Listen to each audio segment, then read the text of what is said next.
Olá, meu nome é Bel Oliveira, sejam todos bem-vindos ao canal. Como vocês puderam perceber, eu não terminei o Red porque, enfim, né, a vida foi me atropelando, eu não consegui e tinha outras prioridades. Eu fiz uma enquete aqui na aba comunidade do canal. Pra quem não sabe, tem uma aba comunidade onde eu coloco às vezes coisas pra gente votar e decidir que tema é melhor. Eu tinha proposto um tema diferente, mas eu tô passando por um bloqueio de ideias, então não consegui fazer esse vídeo que eu queria agora, então pensei, bom, pra não deixar o canal mais um tempo sem vídeo, vou fazer esse vídeo indicando livros, que era um vídeo que eu já queria fazer. Eu espero que vocês gostem. Então, se você é novo por aqui, já se inscreve no canal, ativa a notificação, que é o sininho que fica aqui embaixo. Deixa seu like, seu joinha pra gente saber que você gostou desse tipo de vídeo. Comenta aí embaixo se você conhecia os livros e compartilha com seus amigos nas redes sociais. Agora vamos para os livros, né? São muitos títulos, a grande maioria deles eu não consegui ler. Se eu não me engano, são 15. E leitura pra mim é diversão, né? Então, não deu pra me divertir muito até agora. Quem sabe nas férias eu consigo ler um pouquinho mais. Quase todos os livros eu comprei no Brasil, com exceção de alguns que são em inglês, que eu comprei na Amazon, e os livros que são em italiano, que eu comprei aqui na Itália. Eu vou começar mostrando pra vocês dois livros que eu comprei no ano passado, que eu tava esperando chegar quando eu fiz aquele outro vídeo em que eu falei de livros, que eu realmente comprei os livros, chegaram, mas aí é aquela coisa. Eram dois títulos em inglês. Eu consigo ler em inglês, mas eu prefiro ler em português, né? Porque assim,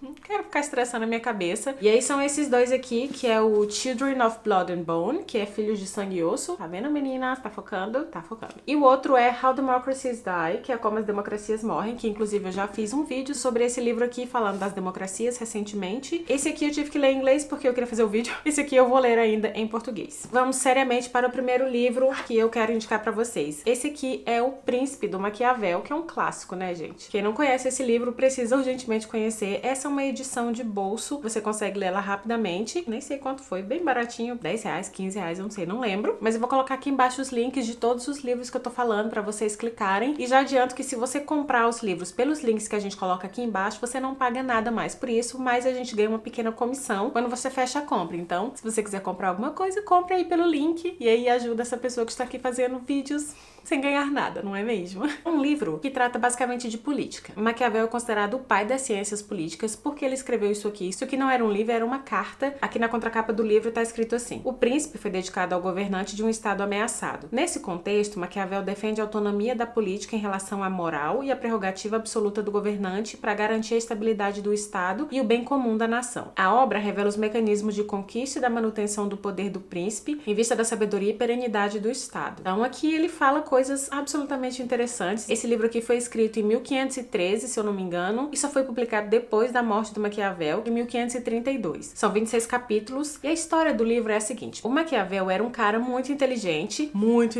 mesmo. Aqui no livro, inclusive, diz que Nicolau Maquiavel foi um pensador renascentista italiano, nascido em Florença no ano de 1469, falecido em 1527. Foi também historiador, poeta, diplomata e músico. Teve uma intensa carreira política na República Florentina antes do governo do Lourenço Medici, a quem dedicou sua principal obra, que foi O Príncipe. Ele escreveu outros livros, claro. Na verdade, não era um príncipe, era um duque, era o Duque de Urbino, era um dos Medici, a família Medici, muito importante em Florença. Maquiavel queria ser o príncipe, entre aspas, porém ele não podia porque ele não era nobre. Um dos Medici saiu de cena, entrou esse Duque de Urbino, e o Duque de Urbino era um cara que era meio, de acordo com o Nicolau Maquiavel, era um cara meio devagar com as ideias, e aí ele era um cara muito inteligente, mas ele foi banido de Florença e do poder porque ele, aparentemente, não condizia com aquilo que os Medici achavam que era certo na época. Então, com a intenção de voltar aos círculos de poder de Firenze, de Florença, Maquiavel escreveu esse livro aqui para o Duque de Urbino, para dizer para ele o que é que ele tinha que fazer para se manter no poder, porque naquela época as pessoas passavam muito rapidamente pelo poder, né? Apesar de você ser de uma família nobre, você não permanecia muito tempo porque N coisas podiam acontecer, entre elas você ser envenenado, você ser deposto, milhares de coisas. Então, ele escreveu esse livro aqui. Serviu para ele voltar para as rodas políticas de Florença? Não serviu. Porém, isso aqui é um guia que trata de ciências políticas basicamente. Tem uma parte desse livro aqui que é interessante, onde ele fala que é melhor ser temido do que ser amado. Que, obviamente, o líder tem características em que ele deve se inspirar, ele deve passar coisas que não necessariamente ele é, mas que faz com que o povo acredite que ele é aquilo tudo, as virtudes, uma série de coisas bastante interessantes para quem gosta de política. O segundo livro da lista é um livro que eu gosto muito, é um livro em italiano, provavelmente vocês vão encontrar no Brasil. Vou tentar achar o link e deixar aqui embaixo. Em italiano ele se chama Istruzioni per diventare fascisti, que significa em português Instruções para se tornar um fascista. A autora se chama Michela Murgia. Tá dando um tilt na minha cabeça misturar português com italiano.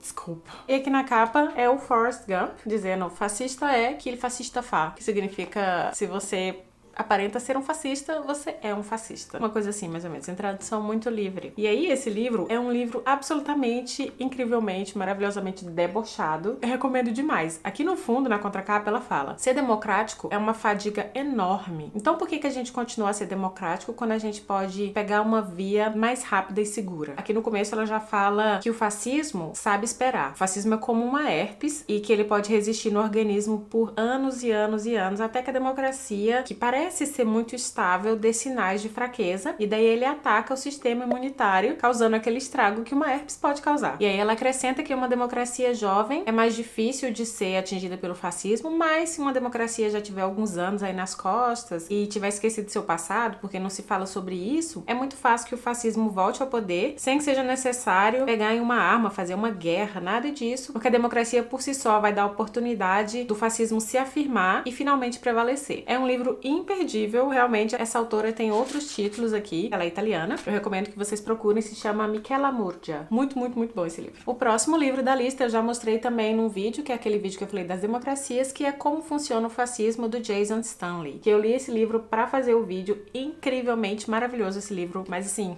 quero dormir com esse livro.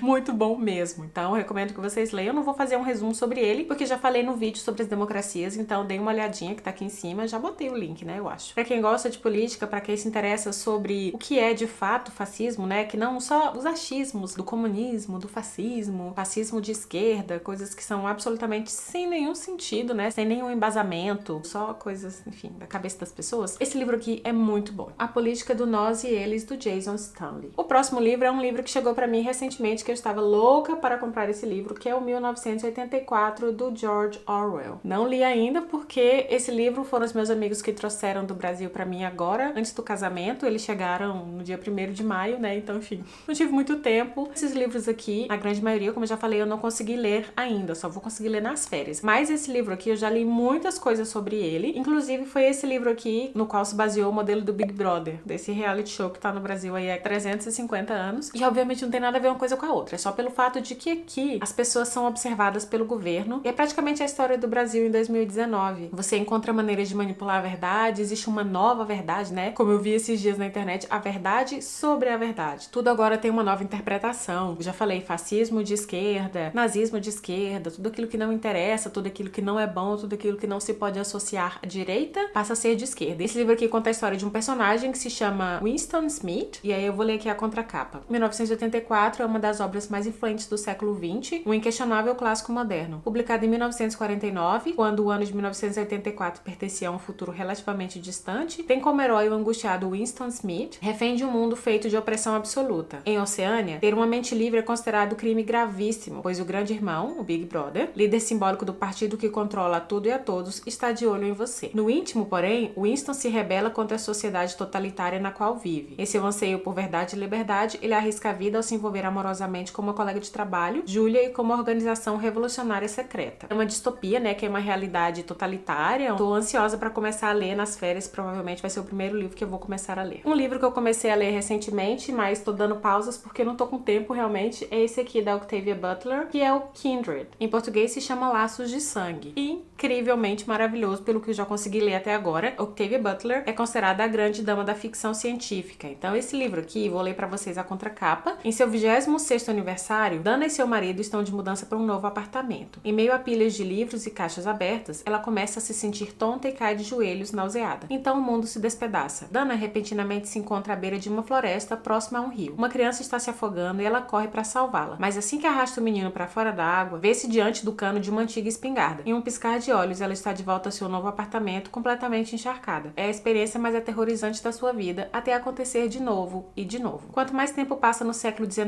numa Maryland pré-guerra civil, um lugar perigoso para uma mulher negra, mais consciente Dana fica de que sua vida pode acabar antes mesmo de ter começado. É ficção científica, eu nunca tinha lido ficção científica. É incrível esse livro. Inclusive, recomendo o canal da Karina, e ela sempre fala da Octavia Butler, vários livros eu já vi. Se vocês quiserem assistir, vou deixar o link aqui. Se não estiver aqui, porque já tem muitos cards, tá aqui embaixo no box de descrição. O próximo livro da lista é uma coisa um pouquinho mais leve, que é esse livro aqui do Hank Green. Hank Green, pra quem não sabe, difícil falar Hank Green. Ele é um dos fundadores, praticamente, da internet, né, do YouTube. Não foi ele que fundou o YouTube, claro, mas ele e o irmão dele, o John Green, tem vários canais no YouTube, todos eles são muito interessantes e importantes. O que eu mais gosto é o Vlog Brothers, que eles toda semana semana um faz um vídeo, outra semana o outro faz um outro vídeo. John Green, todo mundo conhece, é o autor de A Culpa é das Estrelas. John Green já tem vários livros, mas o Hank nunca tinha feito nenhum. Esse é o primeiro. E ele conta a história de uma youtuber, né? Basicamente foi por isso que o Daniel me convenceu a comprar. Vou ler aqui pra vocês na contracapa e aí vocês vão entender por que parece ser interessante. Enquanto volta pra casa depois de trabalhar até a madrugada, a jovem April May,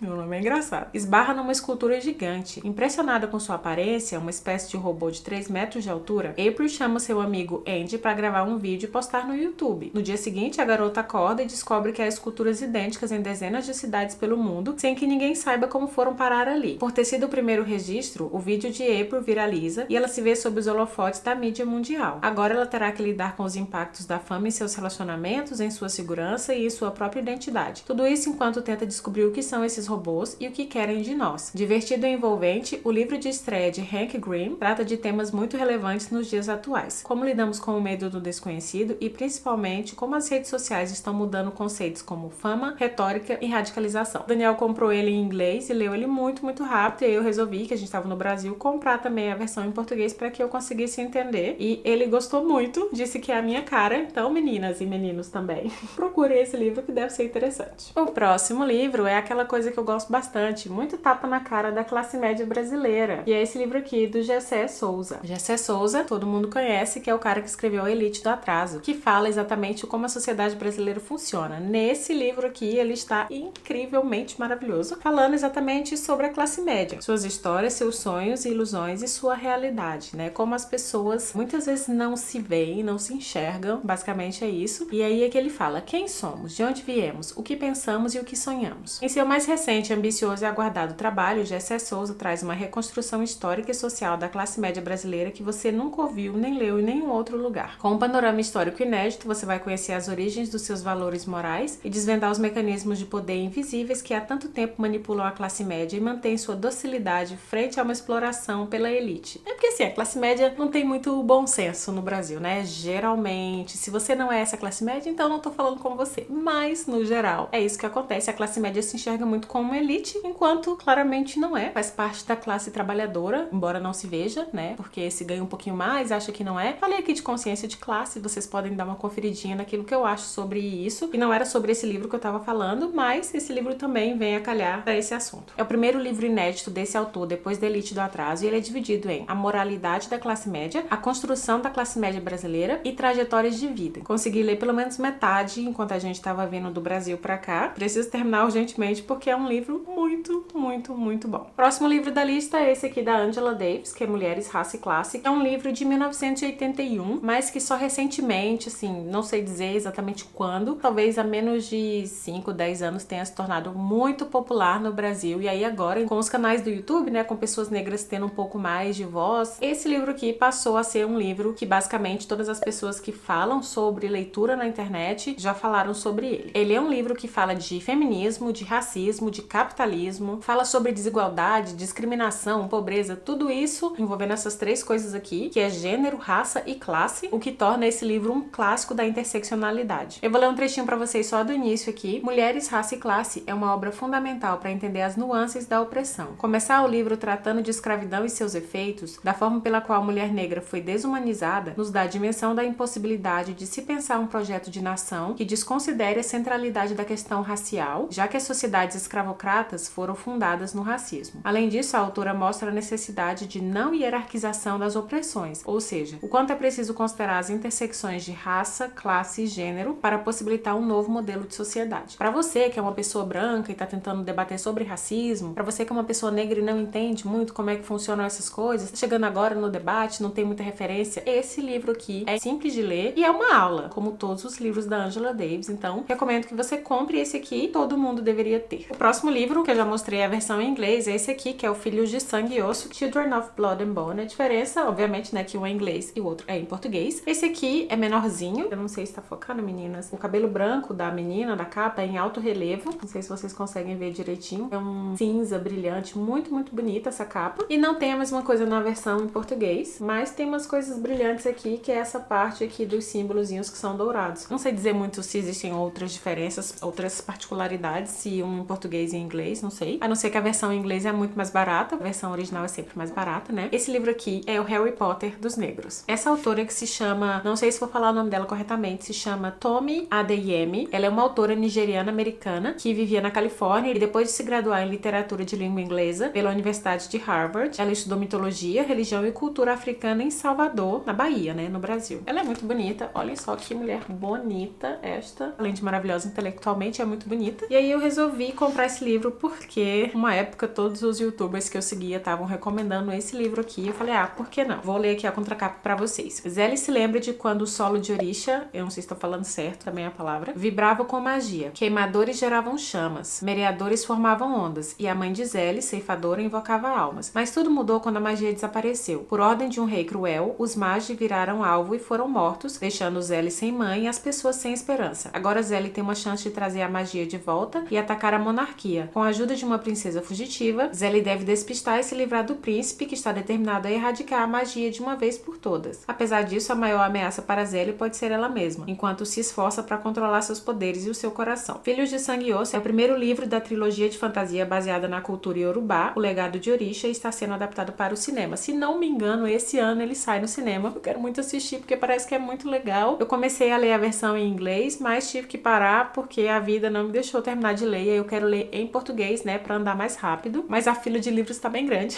Geralmente eu gosto mais do livro do que do filme, né? Quando tem livro e filme, vamos ver o que acontece quando for adaptado para o cinema. Tem um amigo que sempre me dá livros, sempre, que é o Fred, que foi pro meu casamento, inclusive. Um beijo, amigo. E aí ele me deu esse livro quando a gente tava no Brasil. Sapiens, Uma Breve História da Humanidade. Ele é um livro de 2014 de um autor israelense que eu provavelmente não vou saber pronunciar o nome. Yuval Noah Harari. Talvez, não sei, não tenho certeza. E esse livro aqui é um resumo de tudo aquilo que o Homo sapiens passou, todas as espécies, né, que habitaram a Terra, passaram pra gente chegar até os dias de hoje. Aqui na contracapa ele fala: há 100 mil anos, pelo menos 6 espécies de humanos habitavam a Terra. Hoje existe uma única, nós, os Homo sapiens. Como conquistamos o planeta? Por que nossos ancestrais se reuniram para criar cidades, reinos e impérios? Como passamos a acreditar em deuses, nações e direitos humanos? A confiar no dinheiro, em livros e em leis? E a ser escravizados pela burocracia, pelo consumo e pela incessante busca da felicidade? Que papel teve nisso tudo nossa capacidade imaginativa? Originalíssimo, abrangente, delicioso de ler, provocativo e por vezes perturbador, Sapiens, Uma Breve História da Humanidade, desafia tudo o que pensávamos que sabia sobre o que significa ser humano, nossas crenças, nossas ações, nosso poder e até mesmo nosso futuro. Os capítulos são divididos em partes, são exatamente 4 partes: a Revolução Cognitiva, a Revolução Agrícola, a Unificação da Humanidade, a Revolução Científica, e aí depois tem o Epílogo, que é o animal que se tornou um deus. Ele faz uma cronologia aqui que começa em 13,5 bilhões de anos atrás, até a gente chegar no presente. O design inteligente se torna o princípio básico da vida, o Homo sapiens é substituído por super-humanos. Pra mim, que gosto muito de entender os porquês das coisas e não só aceitar que é assim porque é assim sem ter uma explicação, esse livro é perfeito. Se você for uma pessoa como eu, curiosa, procure esse livro porque vai valer muito a pena. Vai ter muita coisa que vai ser sanada e resolvida da sua cabeça lendo este livrinho aqui. É muito livro, mas já tô quase acabando. Esse aqui é um livro que eu comprei, sei lá, deve ter 2, 3 semanas. Se chama White Fragility: Why It's So Hard for White People to Talk About Racism, que basicamente é fragilidade branca, por que é tão difícil para pessoas brancas falarem sobre racismo. A autora se chama Robin DiAngelo e infelizmente, meninas, não tem no Brasil porque ainda não foi traduzido para o português, mas ele tem em inglês, então se você conseguir ler em inglês, você, pessoa branca,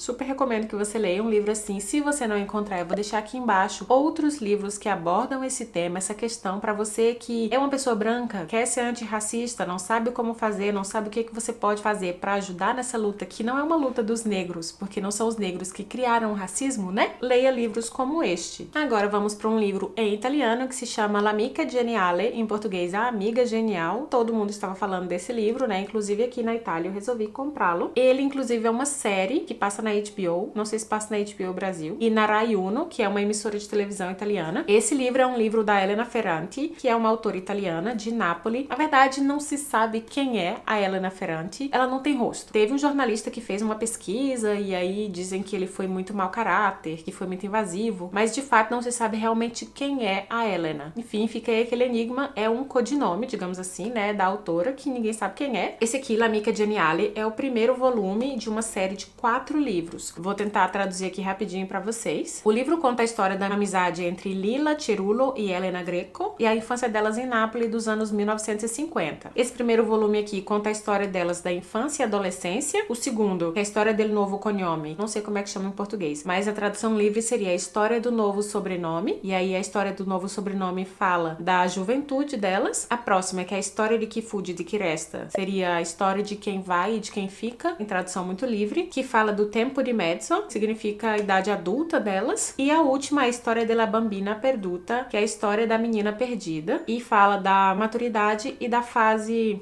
eu não sei como é que fala isso em português, não, vecchiaia, eu não sei se a gente usa essa palavra, velhice.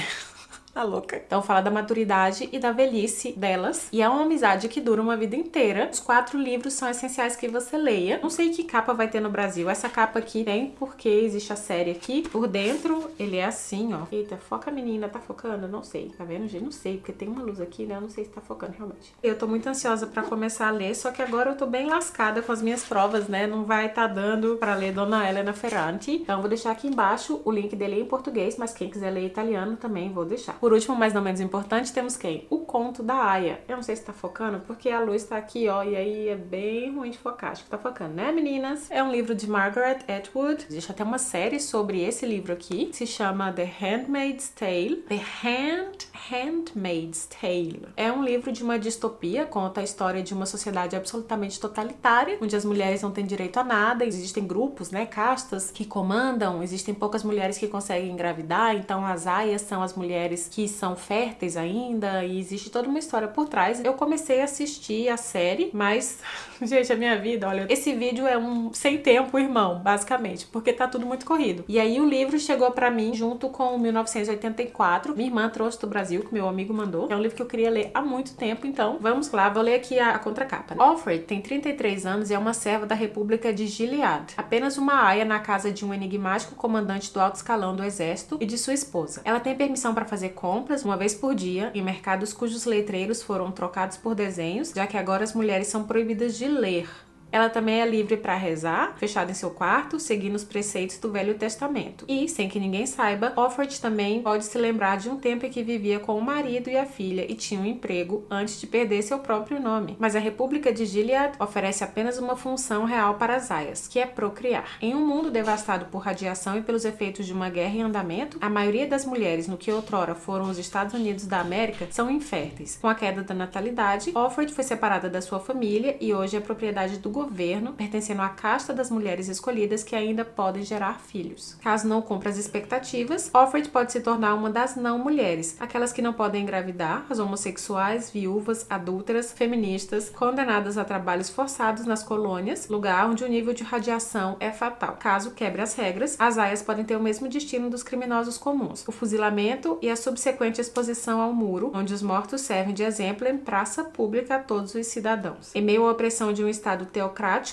laico é quando um Estado não tem religião. Teocrático é quando um Estado é governado por uma religião. É só pra fazer um adendo. Em meio à opressão de um Estado teocrático e totalitário, Offred se agarra à esperança de saber o paradeiro da sua filha e do seu marido, e resiste, extraindo os segredos íntimos daqueles que controlam seus movimentos, ainda que isso ponha sua vida em risco. Mas nem mesmo o fundamentalismo cristão de Gilead poderá obliterar o desejo, nem o de Offred, nem o dos homens que detêm o seu futuro. Margaret Atwood é uma mulher incrível, como se pode perceber, e eu estou realmente muito interessada em ler esse livro, porque é um livro que, infelizmente, a realidade brasileira tá se cruzando assim com muitos desses livros que eu falei aqui, o que é perigoso, assustador, porque essas são ficções e a gente vive uma realidade. Mas, enfim, este não é de fato, um vídeo político, então eu não quero falar exatamente sobre isso. Eu queria realmente só indicar pra vocês os livros que eu comprei, alguns que eu já li, outros que ainda não li. Espero que vocês tenham gostado desse vídeo, tá tudo aqui no box de descrição pra quem quiser comprar. Como eu já falei, vocês não pagam a mais e a gente consegue ganhar uma pequena comissão em cima do valor do livro, que não é descontado de você que tá comprando, mas é do serviço da Amazon. Tinha outros livros que eu queria comprar quando a gente foi ao Brasil, mas não trouxe por motivos de muito caros, 2 livros assim, enormes, imensos, que são os livros da Lilia Schwartz, que tem um canal, inclusive, aqui no YouTube, maravilhosa. A Lilia Schwartz é historiadora, antropóloga, ela é fundadora da Companhia das Letras, inclusive, e me manda um livro, Lilia.